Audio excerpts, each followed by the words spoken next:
السلام علیکم ورحمۃ اللہ وبرکاتہ۔ میں وسیم احمد شیروانی، استاذ جامعہ حسینیہ جونپور، تمام مسلمانوں سے یہ دردمندانہ اپیل کرتا ہوں کہ آنے والے دنوں میں قربانی کا فریضہ جو ہمارا مذہبی اور ملی عمل ہے انتہائی خوشدلی کے ساتھ انجام دیا جائے اور ہر صاحب استطاعت آدمی بڑھ چڑھ کر قربانی کرے، لیکن ساتھ ساتھ یہ بھی یاد رہے کہ قربانی کے ذریعے جہاں ہمیں اللہ پاک کو خوش کرنا ہے، وہیں اللہ کے بندوں کو تکلیف پہنچانے سے بھی اپنے آپ کو بچانا ہے۔ اس لیے موجودہ حکومت کی جو گائیڈ لائن ہے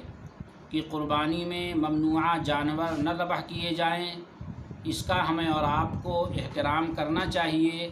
علماء آج سے نہیں 2500 سال سے یہ بات کہتے آ رہے ہیں کہ کسی کی دل آزاری سے اپنے آپ کو بچایا جائے اور ممنوعہ جانور کی قربانی نہ کی جائے۔ اسی طرح موجودہ حکومت نے ہم سے اور آپ سے جو یہ کہا ہے کہ کھلے عام قربانی نہ کریں، عام شاہراہ پر قربانی نہ کریں، ہمیں بھی اس کا لحاظ رکھنا چاہیے کہ قربانی کے اس عمل کو اس طرح انجام دیں کہ ہمارا فریضہ بھی ادا ہو جائے اور سر عام قربانی کر کے دوسرے مذاہب کے لوگوں کے دلوں کو تکلیف پہنچانے سے بھی ہم اپنے آپ کو بچائیں۔ اسی طرح قربانی کے بعد جو ملبہ ہے اور دوسری لید اور دوسری غلاظتیں ہیں، انہیں ادھر ادھر پھینک کر لوگوں کو تکلیف میں مبتلا کرنا اور ماحول کو بدبودار بنا دینا، یہ اسلام کی نظافت و صفائی کے خلاف ہے۔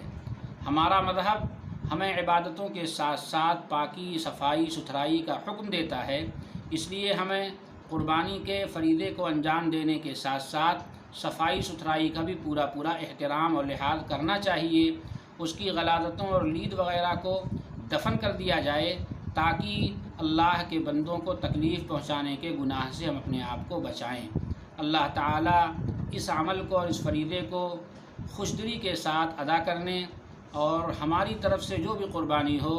اسے قبولیت کے مقام تک پہنچانے کی اللہ ہمیں توفیق عطا فرمائے۔ السلام علیکم ورحمۃ اللہ وبرکاتہ۔